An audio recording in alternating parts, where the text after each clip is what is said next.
अस्सलाम वालेकुम स्टूडेंट्स, मैं आपको अपने यूट्यूब चैनल मैथमेटिक्स विद इंतज़ार मेहदी में खुशामदीद कहता हूँ। आज के इस वीडियो लेक्चर में हम बात करने वाले हैं कि अगर हमारे पास रेसिप्रोकल फंक्शन गिवन हो तो उसका ग्राफ कैसे बनता है। हमने इससे जो पहली वीडियोस थी उसके अंदर डिफरेंट फंक्शन के ग्राफ को डिस्कस किया था। फंक्शन के ग्राफ वाला लेक्चर हम आगे कंटिन्यू कर रहे हैं और इसी टॉपिक्स के ऊपर हम मज़ीद वीडियोस भी बनाएंगे जिसके अंदर रैशनल फंक्शन भी होगा और दीगर फंक्शन भी होंगे। आज रेसिप्रोकल फंक्शन को डिस्कस कर रहे हैं। स्टूडेंट्स, रेसिप्रोकल फंक्शन एक ऐसा फंक्शन होता है जिसकी जो न्यूमिनेटर होती है वो कांस्टेंट होती है, यानी कोई भी रियल नंबर हो सकता है। जो डिनोमिनेटर होता है वो हमारे पास एक वेरिएबल होता है। बात क्लियर है कि एक फ्रैक्शनल फंक्शन है। ठीक है, ये कौन सा फंक्शन है? फ्रैक्शनल फंक्शन है जिसका नोमिनेटर एक कांस्टेंट होता है और डिनोमिनेटर एक वेरिएबल होता है। इसको जनरली हम इस तरीके से रिप्रेजेंट कर सकते हैं आर ऑफ एक्स, यानी कि एक हमारे पास रेसिप्रोकल फंक्शन की डिनोशन आप कह लें।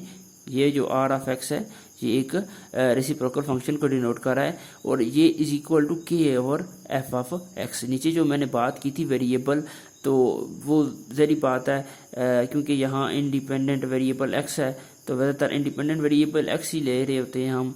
तो फिर वो क्या कहते हैं, इसका जो फंक्शन होगा एफ ऑफ एक्स, यानी कि वो जो वेरिएबल होगा उसको हम फंक्शन ऑफ एक्स लिख सकते हैं ना। जो भी इंडिपेंडेंट वेरिएबल, जो भी वेरिएबल डिनोमिनेटर में गिवन होगा तो वो हम उसको फंक्शन ऑफ एक्स लिख सकते हैं ना। डिनोमिनेटर में जो इंडिपेंडेंट वेरिएबल गिवन होगा तो उसको मैंने एफ ऑफ एक्स लिख दिया है। और स्टूडेंट्स, जो डिनोमिनेटर में वेरिएबल होगा आपको पता है जो फंक्शन एफ ऑफ एक्स होगा वो फ्रैक्शनल नहीं होगा। ठीक है, ऐसे नहीं होना चाहिए कि नीचे जो है आपके पास कोई फ्रैक्शनल आ जाए। फ्रैक्शनल नहीं आना चाहिए नीचे डिनोमिनेटर के अंदर। डिनोमिनेटर के अंदर जस्ट हमारे पास एक वेरिएबल एक्स जो होगा, इंडिपेंडेंट वेरिएबल अगर एक्स है तो उसका कोई ना कोई एक्सप्रेशन होगा। जैसा कि एग्जांपल में अगर हम जान लें तो R of x is equal to 1/x।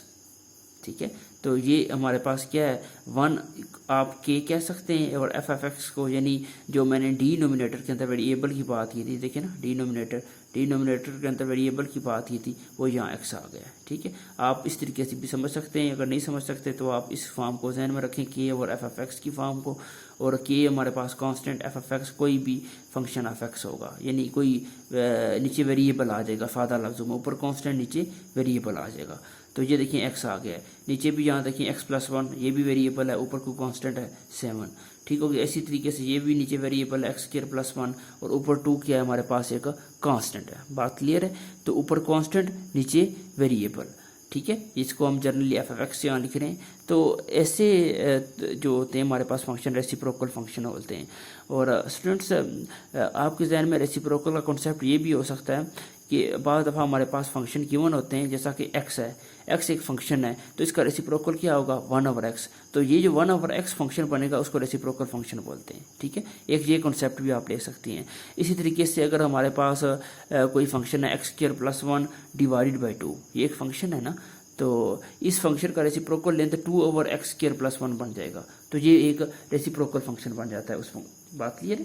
तो इस तरह के बहुत सारे रेसिप्रोकल फंक्शन हमारे पास बन सकते हैं, लेकिन बुनियादी तौर पर जो कंडीशन है इसकी वो ये होनी चाहिए कि ऊपर आपके पास कोई कांस्टेंट आएगा, नीचे क्या आ जाएगा हमारे पास कोई वेरिएबल आएगा। ये बात आपने हमेशा याद रखनी है। अब हम आगे चलते हैं। रेसिप्रोकल फंक्शन की हमें किसी हद तक समझ आ गई है कि होता क्या है और इसको इसको अगर मैथमेटिकली हम कैसे लिख सकते हैं वो सारी चीज़ें यहाँ मैंने लिख दी हैं आपके लिए।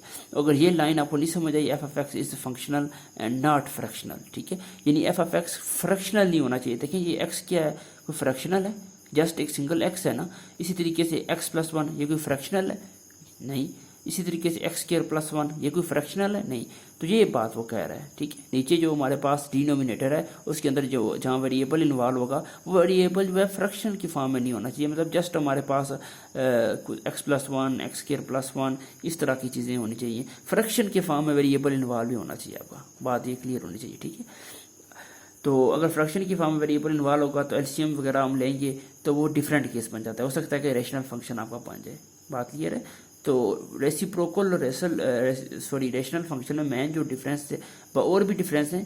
एक जो मेन डिफरेंस है वो ये भी है कि रेसिप्रोकल फंक्शन के ऊपर कांस्टेंट आता है, न्यूमिनेटर कांस्टेंट आता है, ठीक है, लेकिन उसका जो न्यूमिनेटर है वह कांस्टेंट नहीं होता रेशनल फंक्शन का, ठीक है। तो अगर ये मेन रीज़न है कि जो एफ ऑफ एक्स है, ये मैंने यहाँ लिख दिया है कि ये फ्रैक्शनल नहीं होना चाहिए। फ्रैक्शनल होगा तो फिर हो सकता है कि रेशनल की केस में चला जाए आपके पास, ठीक है। तो इस वजह से बात क्लियर है, क्योंकि एलसीएम आप लेंगे ना, अगर यहाँ देखिए 1/x² + 1 है तो एलसीएम लेंगे तो ऊपर 2x² आ जाएगा, 2x²/x²+1। बात क्लियर। तो इस तरह की चीज़ें हमारे पास आ सकती हैं। तो इस वजह से हम कह देते हैं कि जो फंक्शन एफ ऑफ एक्स है नीचे ये जो है x²+1, ये फ्रैक्शनल फॉर्म में नहीं होना चाहिए। जस्ट सिंपल देखें, ये हमारे पास x² + 1 या x+1 या x, ये सिंपल वेरिएबल x इन्वॉल्व हो रहा है और ये हमारे पास एक कोई फ्रैक्शनल वैल्यू नहीं है, यानी वेरिएबल फ्रैक्शन की फॉर्म में नहीं आ रहा, अगर आप इस तरीके से भी समझना चाहें तो। अब बात काफ़ी लंबी होगी, आई होप कि ये जो कॉन्सेप्ट है रेसिप्रोकल फंक्शन की डेफिनेशन का, ये आपको क्लियर हुआ होगा। अब हम आगे चलते हैं स्टूडेंट्स। इसके ग्राफ को बनाने के लिए कुछ कॉन्सेप्ट जो होते हैं निहायत ज़रूरी होते हैं, हमें उनके ऊपर पहले बात करनी होगी। उसी के अंदर आता है एजम्पटोड्स। स्टूडेंट एजम्पटोड्स होते क्या हैं, हमें ये सबसे पहले ये जानना है। स्टूडेंट एजम्पटोड के हवाले से मैं एक अलग से वीडियो बनाऊंगा, क्योंकि ये बहुत ही बड़ा टॉपिक है, ठीक है। जब तक आप इसकी टॉपिक को अंडरस्टैंड करके इसकी एग्जांपल्स को सॉल्व करके उस लेवल पर कॉन्सेप्ट नहीं बनाते तो आपके लिए हो सकता है कि रेसिप्रोकल फंक्शन का ग्राफ थोड़ा सा डिफ़िकल्ट हो। लेकिन मैं मेन कॉन्सेप्ट इसके अंदर आपको बता दूंगा, और जहाँ पर रेसिप्रोकल फंक्शन का ग्राफ बनाने के लिए ये जो एजम्पटोड के कॉन्सेप्ट यूज़ होंगे वो मैं आपको बता दूंगा डिटेल में। इंशाल्लाह अलग से वीडियो इसकी ऊपर बनाएंगे और इसकी एक्सरसाइजेज भी बुक से लेकर सॉल्व करेंगे। अब आते हैं रेसिप्रोकल एजम्पटोड के ऊपर, ठीक है। तो एजम्पटोड की तरफ जाने से पहले मैं कुछ बातें आपसे करना चाहूँगा।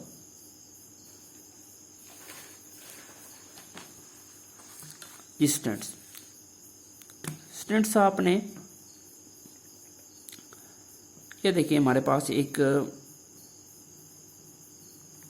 एक्स वाई एक्सिस में ड्रा करता हूँ। ये क्या है जी, हमारे पास एक एक्स और वाई एक्सिस है। ये क्या है हमारे पास, वाई एक्सिस, और ये हमारे पास क्या है जी, एक्स एक्सिस। बात क्लियर है, ये एक्स एक्सिस और ये वाई एक्सिस। स्टूडेंट्स अगर मैं parallel x axis line draw करूं, ये देखिए पैरेलल एक्स एक्सिस लाइन, ये जो लाइन होगी ये एक्स एक्सिस के पैरेलल होगी। इस लाइन को हम बोलते हैं हॉरिजॉन्टल लाइन। क्या बोलते हैं जी, हॉरिजॉन्टल लाइन। स्टूडेंट्स अगर मैं लाइन इस तरीके से वाई एक्सिस की पैरेलल ड्रा करूं तो ये जो लाइन होगी, इस लाइन को हम बोलते हैं वर्टिकल, ठीक हो गया, इसको बोलते हैं वर्टिकल लाइन। स्टूडेंट्स एक और लाइन होती है, ये तो एक्स एक्सिस की पैरेलल, वाई एक्सिस की पैरेलल, ये तो हमें पता चल गया है हॉरिजॉन्टल और वर्टिकल का। एक और होती है, वो होती है आपकी इनक्लाइन लाइन, ओब्लिक लाइन और स्लैंट लाइन। ये ऐसी लाइन होती हैं जो इनक्लाइंड होती हैं, जैसे कि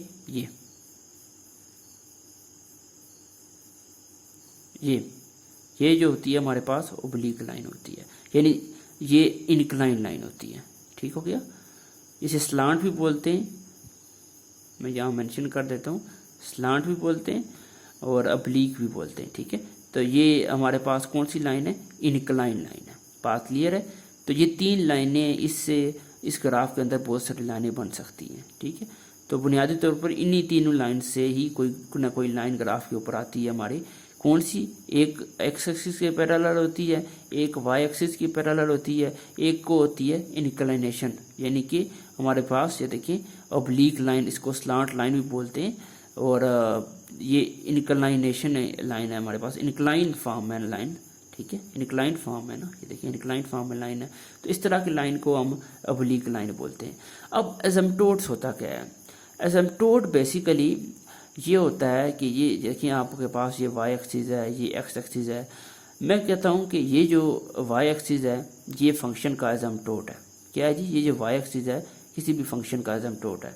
एजम्पटोड होता क्या है, एजम्पटोड बेसिकली लाइन होती है, क्या होती है, एक इक्वेशन ऑफ लाइन होती है। कैसी लाइन होती है कि अगर हम उस लाइन को एक्सटेंड करें, जैसा कि मैंने वाई एक्सिस की एग्जांपल ली है, अगर मैं उस लाइन को एक्सटेंड करूं, ठीक है। अगर मैं इस लाइन को एक्सटेंड करता जाऊँ, जैसा कि ये देखें ये लाइन ऊपर जा रही है ना, इन्फिनिटी को अप्रोच कर रही है, इस लाइन को मैं इन्फिनिटी को अप्रोच कराता जाऊँ, इन्फिनिटी की तरफ ले जाता जाऊँ, ठीक है, पॉजिटिव इन्फिनिटी, क्योंकि वाई एक्सिस इस तरफ पॉजिटिव इन्फिनिटी की तरफ जाता है और नीचे की तरफ हमारे पास नेगेटिव इन्फिनिटी की तरफ जाता है। बात क्लियर है, यहाँ पर नेगेटिव इन्फिनिटी आता है और यहाँ पर हमारे पास पॉजिटिव इन्फिनिटी। बात क्लियर है। तो ये अगर बिल फर्ज करें कि हमारे पास कोई कर्व गिवन है, इस तरह की फॉर्म है ना, कोई कर्व गिवन।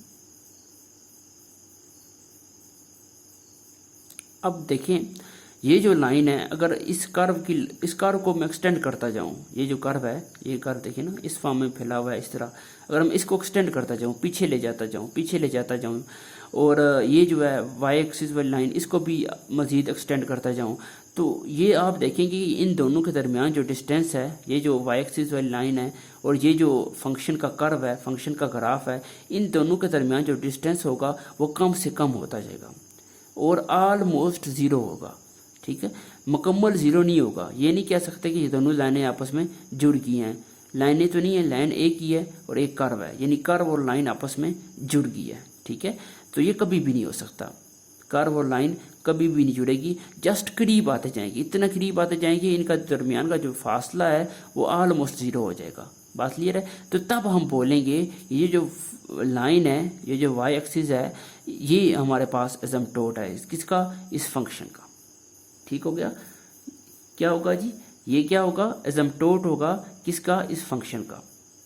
ये जो फंक्शन है हमारे पास वाई ऑफ एक्स, मैं यहाँ लिख देता हूँ, इस फंक्शन का ये जो है हमारे पास ये वाई एक्सिस एसिम्पटोट होगा। लाजमी नहीं है कि एक्स एक्सिस या वाई एक्सिस ही एसिम्पटोट हूँ, इनके अलावा भी हो सकते हैं। आप एक और लाइन भी पैरेलल इसको ड्रा करें और उसके हिसाब से बिलफर्ज करें कि आपका फंक्शन इस तरह वाला केस बनाता है जिस तरह यहाँ वाई एक्सिस के साथ बना रहा था, यानी वाई एक्सिस को स्टैंड करें और फंक्शन को स्टैंड करें तो इनके दरमियान जो फासला होगा वो कम से कम तर होता जाएगा। ठीक हो गया। तो फ़ायदा लफ्ज़ में बयान करूँगी, जो हमारे पास फंक्शन होगा वो इस लाइन को अप्रोच कर रहा होगा, इस लाइन की तरफ बढ़ता जा रहा होगा, टच नहीं करेगा इस लाइन को, लेकिन इस लाइन की तरफ बढ़ता जा रहा होगा। आप इस तरीके से भी इसको समझ सकते हैं। तो स्टूडेंट्स, लाजमी नहीं है ये लाइन आपके पास वाई एक्सिस ही हो, वाई एक्सिस के पैरेलल लाइंस भी हो सकती हैं। ठीक है, तो इस तरह के जितने भी होते हैं ना एसिम्पटोट्स, यानी ये इस तरह की लाइंस, ये इनको बोला जाता है वर्टिकल एसिम्पटोट। क्या बोला जाता है, वर्टिकल एसिम्पटोट। इसी कॉन्सेप्ट के साथ आप अगर यहाँ पर देखें तो ये जो हमारे पास एक्स एक्सिस है, ये देखिए एक्स एक्सिस, और ये फंक्शन का ग्राफ है, ये फंक्शन का ग्राफ एक्सटेंड करते जाएं, एक्स एक्सिस को भी एक्सटेंड करते जाएं, तो बिल्कुल सेम इनके दोनों के दरमियान भी डिस्टेंस कम होता जाएगा। तो तब हम कहेंगे कि ये इसका क्या है जी, इस फंक्शन का यानी इस कर्व का हॉरिजॉन्टल एसिम्पटोट है। ठीक है, हॉरिजॉन्टल लाइन से क्या आ जाएगा, हॉरिजॉन्टल एसिम्पटोट आ जाएगा। इसी तरीके से ये जो ओब्लीक है, ओब्लीक लाइन, इससे ओब्लीक एसिम्पटोट आता है। तो ये जो हमारे पास लाइन होती है ये ओब्लीक एसिम्पटोट हमें देती है। बात क्लियर है। तो आई होप कि ये बुनियादी जो कॉन्सेप्ट्स हैं इसके अंदर वो आपको समझ आ गए होंगे, यानी हॉरिजॉन्टल, वर्टिकल और ओब्लीक। बात क्लियर है। यही तीनों टाइप्स हैं किसकी जी, हमारे पास एसिम्पटोट्स की। बात क्लियर है। कौन सी हैं, एक वर्टिकल एसिम्पटोट होता है, एक जो हॉरिजॉन्टल एसिम्पटोट होता है, और ये जो होता है इंक्लिनेशन वाला एसिम्पटोट, यानी ये जो इंक्लिनेशन लाइन होती है इसको हम बोलते हैं ऑब्लीक एसिम्पटोट। बात क्लियर है। स्टूडेंट्स, एक और चीज़, आप जानते हैं कि इक्वेशन ऑफ लाइन को हम किस तरीके से लिख सकते हैं।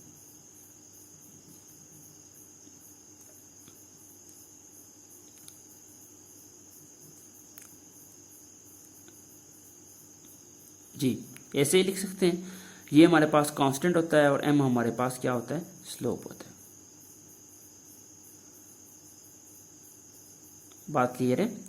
स्टूडेंट्स, अगर आप इस लाइन को देखें ओब्लीक को, तो उसके लिए तो हमें ये चीज़ बन जाती है। ठीक है, क्योंकि एक्स भी चेंज हो रहा है, वाई भी चेंज हो रहा है, लेकिन ये जो हमारे पास वर्टिकल और हॉरिजॉन्टल लाइंस होती हैं इसके अंदर आप गौर करें, ये देखें वाई यहाँ कांस्टेंट है, एक्स सिर्फ चेंज हो रहा है। एक्स क्या कह रहा है जी, सिर्फ वेरी हो रहा है, वाई हमारे पास क्या है जी, कांस्टेंट है। बात क्लियर है। सिर्फ एक्स वेरी हो रहा है, वाई कांस्टेंट है आपका। तो ये जनरली इस तरह की इक्वेशन बन जाती है। आप कह सकते हैं ये जो हमारे पास देखिए ना, यहाँ एक्स चेंज हो रहा है जबकि वाई हमारे पास एक कांस्टेंट है। तो इसको आप जनरली इस तरीके से भी रिप्रेजेंट कर सकते हैं। ठीक हो गया। इसी तरीके से ये जो हमारे पास वर्टिकल लाइन है, इसके अंदर आप गौर करें तो आपके पास क्या कांस्टेंट है जी, एक्स कांस्टेंट है। लेकिन जो हमारे पास वाई है वो वाई चेंज हो रहा है। बात क्लियर है। तो एक्स कांस्टेंट है और वाई चेंज हो रहा है। यहाँ पर आपके पास वाई आएगा क्योंकि वाई आपके पास कांस्टेंट था ना। इस वाली केस में जो हमारे पास हॉरिजॉन्टल केस था उसके अंदर y कांस्टेंट था ना, y इज इक्वल टू सी आना चाहिए। ये थोड़ी मिस्टेक हो गई है, ये y इज इक्वल टू सी आएगा क्योंकि हमारे पास हॉरिजॉन्टल लाइन के अंदर क्या कांस्टेंट है, y कांस्टेंट है ना। ये देखिए y, तो ये यहाँ कोई ना कोई y होगा, ऐसा ही है। यहाँ ये देखिए ना, ये x x y एक्सिस है, यहाँ कोई ना कोई y होगा ना। बात क्लियर है। यहाँ कोई ना कोई y होगा जिससे ये आपके पास गुजरी है ये वाली जो हॉरिजॉन्टल लाइन है। तो तमाम के तमाम लाइन इसी y के लिए है ना। ये देखिए, ये बिलफर्ज करें मैं c कह देता हूँ इसको, तो ये y is equal to c आ जाएगा। इसी तरीके से दूसरे के लिए हमारे पास x is equal to b c हम कह सकते हैं, या a कह दें या कुछ भी कह दें। तो ये जस्ट एक कांस्टेंट है। तो ये जो वर्टिकल होगी, इसे मैं लिख देता हूँ, ये हॉरिजॉन्टल है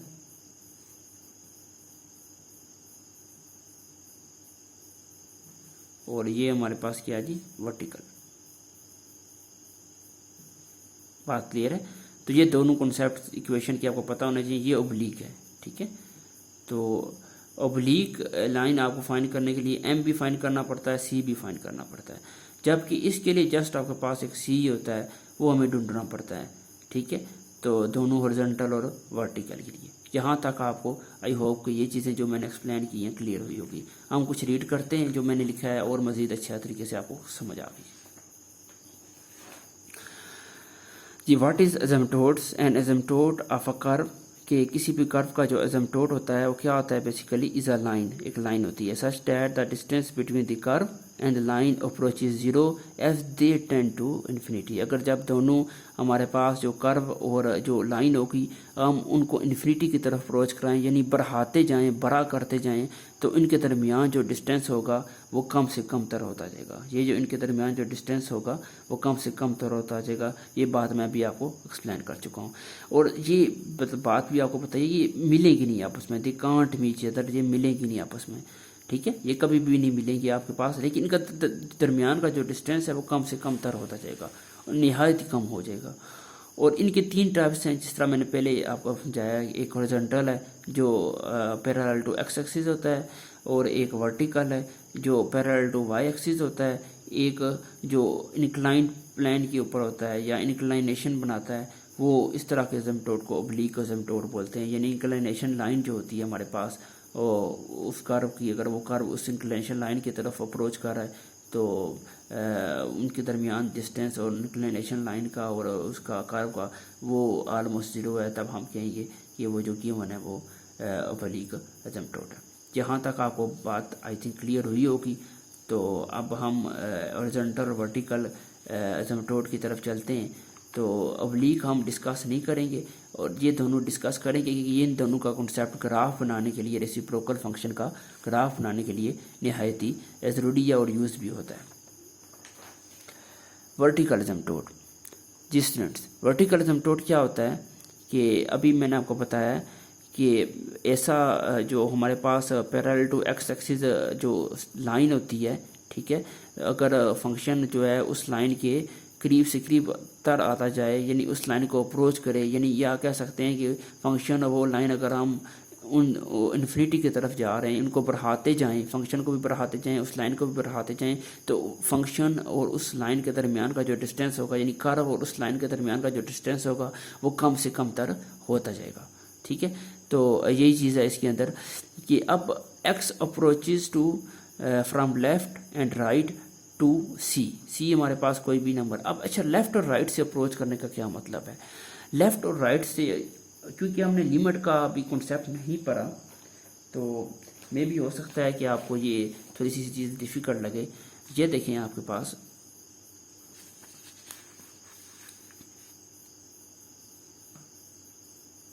मैं कहता हूँ कि ये हमारे पास एक एक्स और वाई एक्सिस है, ठीक हो गया। ये हमारे पास वाई एक्सिस हो जाएगा और ये हमारे पास एक्स एक्सिस हो जाएगा, बात क्लियर है। लेफ़्ट और राइट से अप्रोच करने का मतलब ये है कि या आप इधर से अप्रोच करें, बिलफर्ज करें ये सी है, तो या आप इधर से अप्रोच करें, ठीक है, इस तरह से, इस तरफ से आए। आप देखिए ये राइट वाली साइड है ना, ये देखिए ये, अगर आप ये सी वाले की सी को अगर आप कोई इंसान समझें तो इस तरफ उसका लेफ्ट हैंड होगा और इस तरफ उसका राइट हैंड होगा।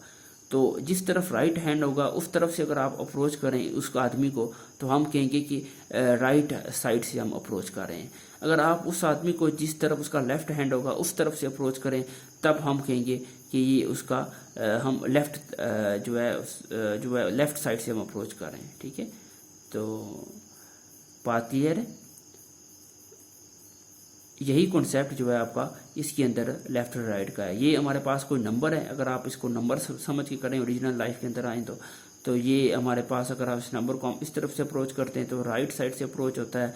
अगर आप उसको इस तरफ से यानी उसके दाएं हाथ वाले साइड से अप्रोच करते हैं, यानी बात करने का मतलब ये है कि आप उसको इस तरह लेफ्ट साइड से अप्रोच करते हैं तो ये जो होगा हमारे पास क्या होगा, एक लेफ्ट साइड से अप्रोचिंग इस चीज़ को खिलाइए, लेफ्ट साइड से हम अप्रोच करें।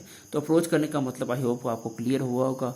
तो ये बुनियादी तौर पर ये कहना चाह रहा था। हम पीछे चलते हैं, जो हम पढ़ रहे थे कि अगर हम जो है लेफ्ट साइड से भी अप्रोच करें या राइट साइड से अप्रोच करें सी के ऊपर, तो हमारे पास जो गिवन लाइन है वो क्या करनी चाहिए, यानी वो जो गिवन फंक्शन है, सॉरी मैं लाइन बोल गया, जो हमारे पास गिवन फंक्शन है एफ ऑफ एक्स, वो पॉजिटिव और नेगेटिव इन्फिनिटी को अप्रोच करना चाहिए। यानी अगर आप लेफ्ट साइड से अप्रोच करें ना तो आपका फंक्शन नेगेटिव इन्फिनिटी को अप्रोच करे, ये आपने याद रखनी है।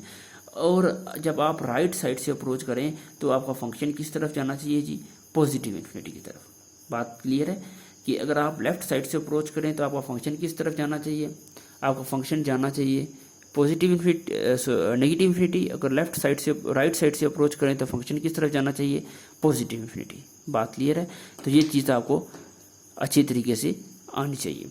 अब हम एग्जांपल्स की तरफ जाते हैं। आप ये देखें, एक फंक्शन है हमारे पास 1/x+1, ठीक है। तो ये वर्टिकल एसिम्पटोट, इसका कैसे हम फाइंड करेंगे। वर्टिकल एसिम्पटोट के बारे में मैंने क्या बताया कि हम एक्स की कोई ना कोई ऐसी वैल्यू लाजमी एग्जिस्ट करनी चाहिए जिसके ऊपर फंक्शन क्या आ जाए, हमारे पास इन्फिनिटी को अप्रोच करे, ठीक है। अगर हम उस वैल्यू फंक्शन की वो वैल्यू पुट करें, यानी एक्स की वो वैल्यू फंक्शन के अंदर पुट करें, तो मतलब फंक्शन के अंदर वो वैल्यू पुट करें तो हमारे पास आंसर पॉजिटिव इन्फिनिटी आना चाहिए, अगर और या नेगेटिव इन्फिनिटी आना चाहिए। तो अगर हम लेफ्ट साइड से अप्रोच करते हैं उस वैल्यू को फंक्शन के अंदर पुट करने के लिए तो हमारे पास नेगेटिव इन्फिनिटी आएगा। अगर राइट साइड से अप्रोच करते हैं फंक्शन के अंदर वैल्यूज पुट करने के लिए तो राइट साइड वो जो है हमारे पास पॉजिटिव इन्फिनिटी आएगा। बात क्लियर है। तो ये इसके अंदर बुनियादी कॉन्सेप्ट है। आप जो देखिए 1/x+1 है, तो सबसे पहले तो आप ये चेक करें कि इस पॉइंट के लिए अनडिफाइन है, तो ये x = -1 वो पॉइंट आ गया जिसके लिए फंक्शन अनडिफाइन है। बात क्लियर हो गई है। तो यानी -1 यहाँ पुट करें तो हमारे पास इन्फिनिटी आ जाता है। इन्फिनिटी से मुराद क्या है कि y अप्रोचेस टू इन्फिनिटी, यही वाली डेफिनेशन आ गई है ना वर्टिकल एसिम्पटोट की, कि कोई ऐसा x होना चाहिए जिसके ऊपर y क्या है, इन्फिनिटी को अप्रोच करे। तो ये देखिए ना, ये -1 पुट करें तो हमारे पास ये y = f(x) होता है ना, तो y किसको अप्रोच कर रहा है, इन्फिनिटी को अप्रोच कर रहा है। बात क्लियर है। तो ये जो हमारे पास होगी ना, ये दोबारा से आपकी ये जो होगी ये वाली, ये देखिए -1 के ऊपर हमारे पास वो जो है वर्टिकल एसिम्पटोट आ रहे हैं। तो -1 के ऊपर हम ये देखिए स्ट्रेट लाइन ड्रा कर रहे हैं। ये लाइन बेसिकली वर्टिकल एसिम्पटोट है। देखिए ना, ये लाइन y एक्सिस के पैरेलल है ना, तो ये जो है वर्टिकल एसिम्पटोट है। बात क्लियर है। तो ये देखिए, ये जो वैल्यू बढ़ती जा रही है इस फंक्शन की, तो ये क्या कहते हैं, ये देखिए ना, ये जो लाइन है वो उसके करीब से करीब तरह होता जा रहा है। बात क्लियर है। इसी तरीके से नेगेटिव के लिए भी आप चेक कर सकती हैं, जो वैल्यूज़ बढ़ती जा रही हैं, ये -इन्फिनिटी की तरफ जा रहा है फंक्शन, और ये जो लाइन है ये भी -इन्फिनिटी की तरफ जा रही है। तो इन दोनों के दरमियान जो डिस्टेंस है फंक्शन और इस लाइन का, ये भी कम से कम तरह होता जा रहा है। बात क्लियर है। तो ये हमारे पास एक आप कह सकते हैं कि इंतहाई सादा सा और सिंपल सा कंसेप्ट है। तो अब हम आगे चलते हैं। आई होप कि यहाँ तक बात आपको क्लियर होगी। अगर नहीं हुई तो आप रिपीट कर सकते हैं, यानी दोबारा से आप लगा सकते हैं वीडियो। तो आई होप वहाँ से क्लियर हुई होगी, फिर भी ना हुई तो आप कमेंट बॉक्स में मुझसे पूछ सकते हैं। अब आगे चलते हैं हॉरिजॉन्टल एसिम्पटोट के अंदर। हॉरिजॉन्टल एसिम्पटोट के अंदर बात ये आती है कि यहाँ पर आपके पास हॉरिजॉन्टल नाम से ज़ाहिर है, यहाँ पर आपके पास एक्स जो है इन्फिनिटी को अप्रोच करेगा और वाई कोई ना कोई किसी सी की तरफ जाएगा। बात क्लियर है। हॉरिजॉन्टल के अंदर एक्स इन्फिनिटी को अप्रोच करता है, वर्टिकल के अंदर यानी वर्टिकल के नाम से ज़ाहिर है वाई, तो वाई इन्फिनिटी को अप्रोच करता है। बात क्लियर है। तो यहाँ इन्फिनिटी से मुराद पॉजिटिव इन्फिनिटी भी है और नेगेटिव इन्फिनिटी भी है। ये आपको कॉन्सेप्ट क्लियर होना चाहिए कि जब हमारे पास हॉरिजॉन्टल एसिम्पटोट आ जाए तो उस केस के अंदर हम क्या करते हैं, जो x होता है हमारे पास वो हम इन्फिनिटी को अप्रोच करते हैं। जब x पॉजिटिव इन्फिनिटी की तरफ अप्रोच करेगा या x नेगेटिव इन्फिनिटी की तरफ अप्रोच करेगा तो y कोई ना कोई मखसूस वैल्यू देगा। वैसे positive infinity, minus infinity, negative infinity दोनों के लिए एक ही वैल्यू देगा। ठीक है। तो वो बिलफर्ज करें आपके पास y जो है वो c है। ठीक है, वो कोई c वैल्यू दे रहा है। बात क्लियर। तो या आप इसको इस तरीके से समझ सकते हैं, जहाँ जो मैंने लिखा है when x approaches to plus minus infinity यानी positive infinity minus infinity as y approaches to c from left and right. वही कॉन्सेप्ट है। जब आप x पॉजिटिव इन्फिनिटी को अप्रोच करेगा तो y जो है बेसिकली c को लेफ्ट साइड से अप्रोच कर रहा होगा, और इसी तरीके से x जो है नेगेटिव इन्फिनिटी की तरफ हो जाएगा तो जो हमारे पास y है वो राइट साइड से c की तरफ अप्रोच कर रहा होगा। बात क्लियर है।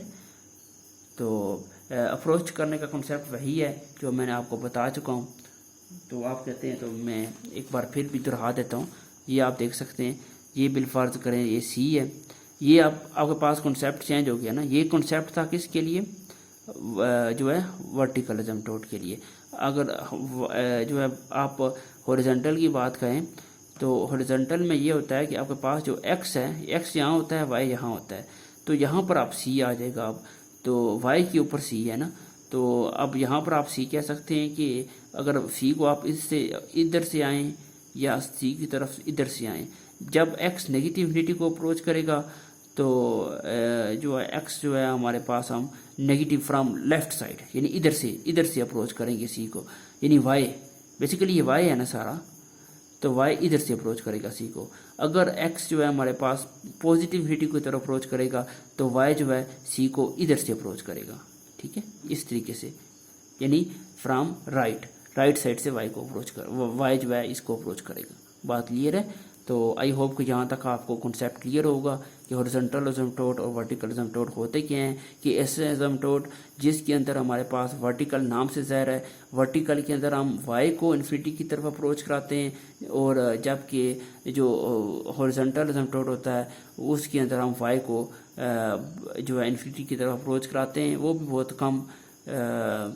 अब हम बात करते हैं कि y को जब इन्फिनिटी की तरफ अप्रोच कराएंगे और तो उस केस में क्या हो जाएगा हमारे पास वर्टिकल, और जब हम x को इन्फिनिटी की तरफ अप्रोच करेंगे तो वहाँ हॉरिजॉन्टल। ये बात काफ़ी लंबी हो गई है, तो आई होप कि ये बात यहाँ तक आपको क्लियर हो गई होगी, क्योंकि इस तरीके से वीडियो भी काफ़ी लंबी हो जाएगी मेरी, तो आपके लिए भी ये प्रॉब्लम हो गई।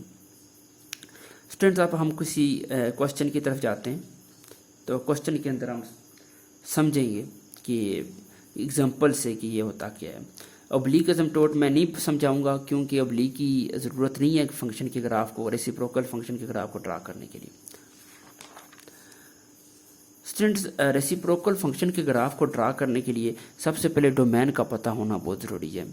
जहरी बात है, रेसिप्रोकल फंक्शन है यानी फ्रैक्शनल फंक्शन है, तो डिनोमिनेटर मौजूद है। तो आपको बताया था, अगर जिन्होंने मेरी पहली वीडियोस देखी हैं, तो कोई ना कोई ऐसा पॉइंट लाजमी एग्जिस्ट करेगा जिसके ऊपर फंक्शन अनडिफाइन होगा। तो डोमेन के अंदर से हम पॉइंट निकाल देते हैं, जैसा कि यहाँ 0 है, f of x is equal to 1/x function है, तो इसके ऊपर 0 एक ऐसा पॉइंट है जिसके अंदर फंक्शन अनडिफाइन होता है। तो ये वो तमाम 0 को हम निकाल देंगे, ये तमाम पॉइंट्स जो हैं इसके ऊपर फंक्शन डिफाइन होता है। स्टूडेंट, अब हम करेंगे क्या कि जब भी रेसिप्रोकल फंक्शन होगा आपके पास लाजमी डोमेन 2 या 3 इंटरवल में गिवन होगी। जैसे यहाँ पर 2 इंटरवल हैं, ठीक है, आप हर एक इंटरवल का अलग अलग से बनाएंगे। क्या करेंगे जी, अलग अलग से टेबल बनाएंगे। टेबल के अंदर आपने कुछ नहीं करना, जस्ट कुछ वैल्यूज़ आपने एक्स की डालनी है उस इंटरवल से लेकर। एक और सबसे पहले इससे पहले आपने एसिम्प्टोट फाइंड कर लेने हैं, ठीक है। एसिम्प्टोट आप कोशिश करें पहले ही फाइंड कर लिया करें, एसिम्प्टोट आपने फाइंड कर लेने हैं। तो हॉरिजॉन्टल भी और वर्टिकल भी, ओब्लिक यहाँ मैं फिर बता चुका हूँ कि इसका कोई किरदार नहीं है, तो आप इसको रहने दें। तो यहाँ पर आपने हॉरिजॉन्टल भी फाइंड करना है और वर्टिकल एसिम्प्टोट भी फाइंड करना है। स्टूडेंट्स, अब हम ये करेंगे कि हॉरिजॉन्टल और वर्टिकल एसिम्प्टोट फाइंड करना है। ये आप देखें कि जब x इज इक्वल टू 0 हो तो हमारे पास y जो है वो इन्फिनिटी की तरफ अप्रोच करता है, पॉजिटिव इन्फिनिटी की और नेगेटिव इन्फिनिटी। यानी अगर आप लेफ्ट साइड से अप्रोच करेंगे तो y नेगेटिव इन्फिनिटी को अप्रोच करेगा, अगर आप राइट साइड से अप्रोच करेंगे y जो है पॉजिटिव इन्फिनिटी की तरफ अप्रोच करेगा। ये मैं ग्राफिकली यहाँ आपको एक्सप्लेन कर दूंगा। ये हो गया वर्टिकल एसिम्प्टोट। वर्टिकल एसिम्प्टोट के अंदर हम क्या करते थे कि फंक्शन जो है y हमारे पास इन्फिनिटी की तरफ अप्रोच करता था और x किसी नंबर की तरफ अप्रोच करता था, वही चीज़ आ गई है। अब हॉरिजॉन्टल एसिम्प्टोट के अंदर क्या होता है, उल्ट, यानी x इन्फिनिटी की तरफ अप्रोच करता है और y किसी की खास नंबर की तरफ। तो आप यहाँ देखें, यहाँ अगर हम x 0 रखते हैं तो फंक्शन जो है इन्फिनिटी की तरफ अप्रोच करता है। तो यहाँ भी जो हॉरिजॉन्टल एसिम्प्टोट होगा उसके अंदर भी क्या चीज़ आ जाएगी हमारे पास, ये y इज इक्वल टू 0, ठीक है, बात क्लियर है। तो यानी कि इस 0 के ऊपर जो है हमारे पास फंक्शन क्या है, अनडिफाइन हो रहा है। बात क्लियर है कि अगर हम x इन्फिनिटी की तरफ अप्रोच कराएं, ठीक है, और फंक्शन y हमारे पास 0 हो जाए, क्योंकि हॉरिजॉन्टल है ना, हॉरिजॉन्टल के अंदर x इन्फिनिटी की तरफ अप्रोच कराते हैं, वर्टिकल के अंदर हम y को इन्फिनिटी की तरफ अप्रोच कराते हैं। बातें ये दोहरा रहा हूँ मैं, ये रिपीट हो रही हैं ताकि आपके जहन में ये बात बैठ सके कि जब हॉरिजॉन्टल होता है तो हम x को इन्फिनिटी की तरफ अप्रोच कराते हैं और y किसी मखसूस वैल्यू की तरफ अप्रोच करता है। जबकि जब वर्टिकल होता है, यानी इसका आप इस तरीके से समझ सकते हैं, जब वर्टिकल एसिम्प्टोट होता है तब हम y को इन्फिनिटी की तरफ अप्रोच कराते हैं। अब टेबल की तरफ जाते हैं। सबसे पहले हम टेबल बनाएंगे -6। अच्छा, ये पहला इंटरवल ले लिया -इन्फिनिटी से 0, इसका अलग से टेबल बना लेते हैं और 0 से इन्फिनिटी इसका अलग से टेबल बना लेते हैं। तो स्टूडेंट्स, -इन्फिनिटी से 0 के दरमियान से आप कोई ना कोई वैल्यूज़ उठाते जाएँ। तो ये मैंने वैल्यूज़ कुछ उठाई हैं, इसके मुतबादल मेरे पास ये पेयर आ जाएँ x के y की फॉर्म में। इसी तरीके से इसके मुतबादल भी ये पेयर आ गए। अब हम ग्राफ इसका ड्रा करते हैं। स्टूडेंट्स, ग्राफ ड्रा करने के लिए सबसे पहले पेयर क्या है हमारे पास, -6 और -0.16। यह देखें, x क्या है -6, ये -6 हो जाएगा और -0.16, तो ये यहाँ पर ही कहीं ये हमारे पास 1 आ जाएगा ना, तो हमें 0.16 चाहिए ना। तो आप इस तरीके से में लगा देते हैं, 1 से थोड़ा सा आगे, अगर मुझसे थोड़ा सा ख़राब ना हो गया हो तो ये थोड़ा सा पीछे लगा दें ये। और इसी तरीके से -5, इसके लिए 0.2 आ जाएगा ये। इसी तरीके से बात क्लियर है, आपको क्लियर हो रही है ना। अब इसी तरीके से अगर हम इसके अंदर मज़ीद पॉइंट्स पुट करें, -4, तो ये -0.425 की तरफ चला जाएगा। तो ये इस तरीके से कुछ आप ले सकते हैं।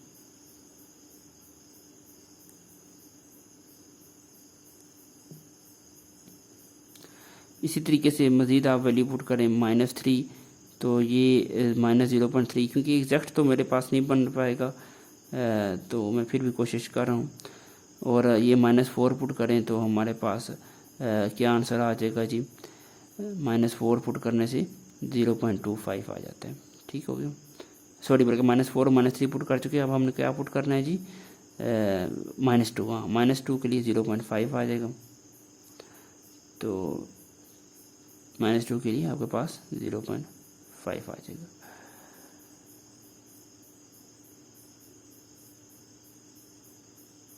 जी, तो माइनस के लिए आप 0.5 आप ले लें वैल्यूज़। तो ये वैल्यूज़ इसी तरीके से बढ़ती चली जाएंगी। ठीक है, तो ये मैं यहाँ पर अपना थोड़ा स्केल भी ठीक कर लेता हूँ। ये मेरे पास 0 है ना, तो मैं जस्ट इसको आप थोड़ा सा रेज कर दें, क्योंकि मेरे पास स्केल सही नहीं बना मेरा। तो इसको आप रेज कर दें। ये मेरा सारा जो स्केल है नीचे वाला, तो ये यहाँ पर 0 है, तो ये यहाँ पर जाके आप समझ लें 1 है, तो ये 0.1 0.2 इस तरीके से मैं स्केल बना रहा हूँ। 0.1 0.2 माइनस आप कह लेना माइनस 0.1 माइनस 0.2 और इसी तरीके से माइनस 0.3 माइनस 0.4 और माइनस 0.5। बात क्लियर है।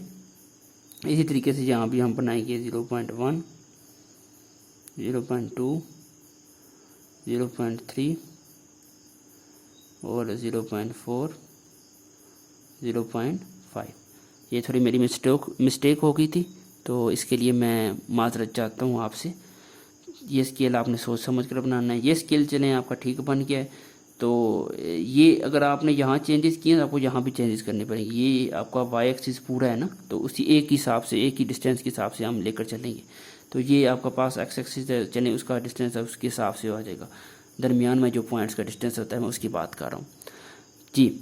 अब हम उस हिसाब से चल रहे हैं। आप देखें -2 है तो -0.5 आ जाएगा। बात क्लियर है। तो ये चीज़ आ जाएगी आपके पास, ये देखिए ये 0.5 और आगे आपके पास मज़ीद अगर आप इसको एक्सटेंड करते जाएं तो ग्राफ ये -0.5 है।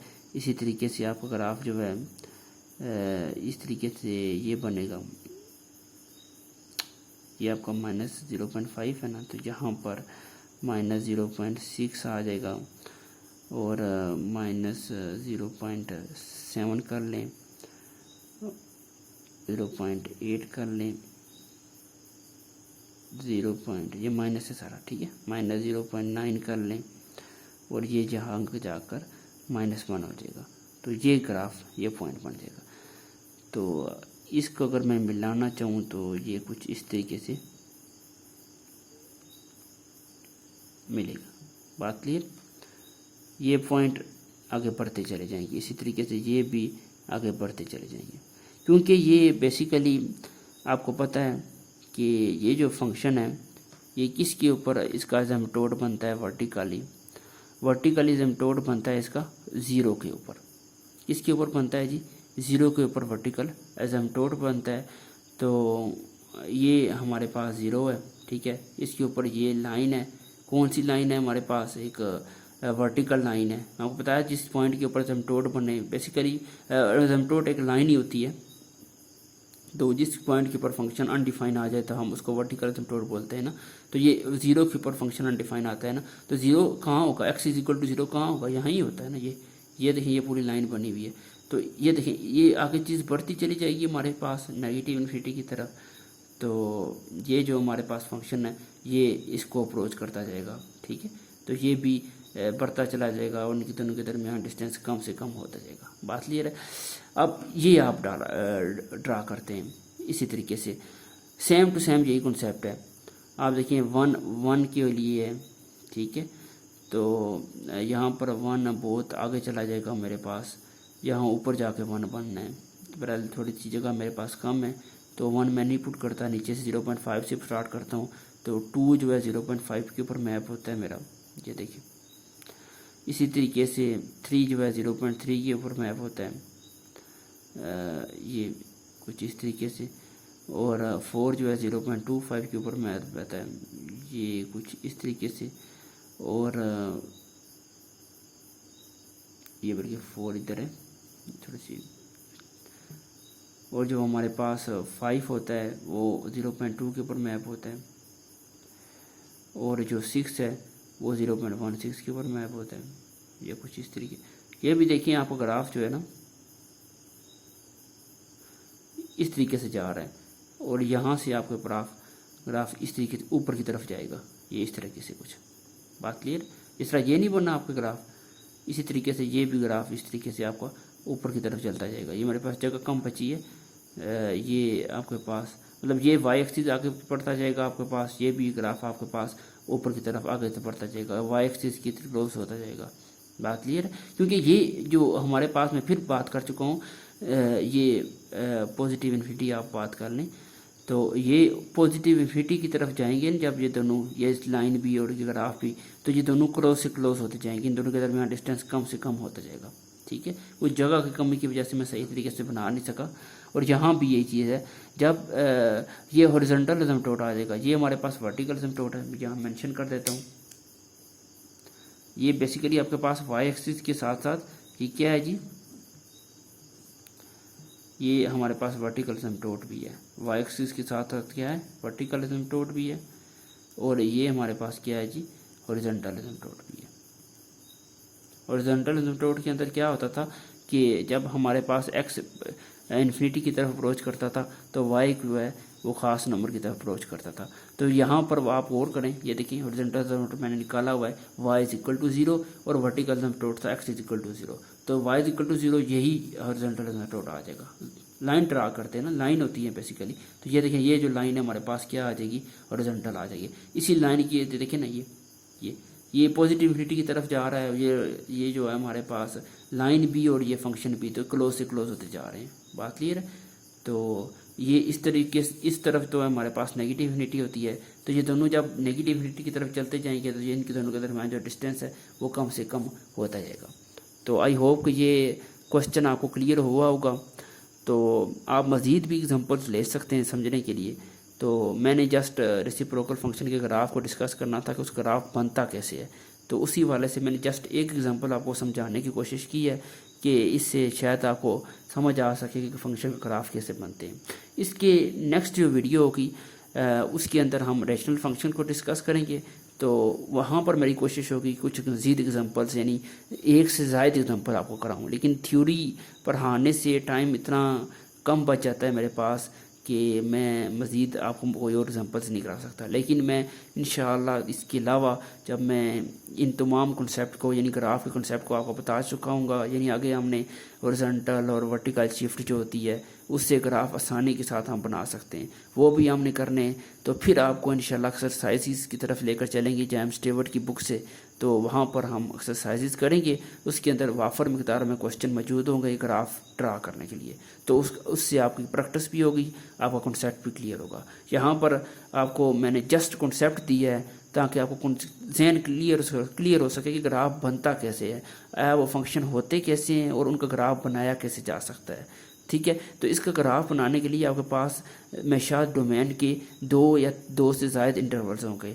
तो यहाँ 2 इंटरवल्स थे, तो आपको सबसे पहले एक इंटरवल का टेबल अलग से बनाना है, दूसरे का अलग से बनाना है। एक तो ये बात, दूसरी एसिम्पटोट्स आपने लाजमी फाइंड करने हैं, हॉरिजॉन्टल भी वर्टिकल की भी। इससे आपको अपना ग्राफ आसानी से बनाना जो है ग्राफ आपका आसानी से बनेगा। ठीक है, तो आई होप कि आपको लिए ये वीडियो पसंद आई होगी। अगर आप मुझे लाइक भी करेंगे और मेरे चैनल को सब्सक्राइब भी करेंगे तो मुझे मेरे लिए हौसला अफजाई होगी मेरी। तो थैंक यू सो मच। अल्लाह हाफिज़।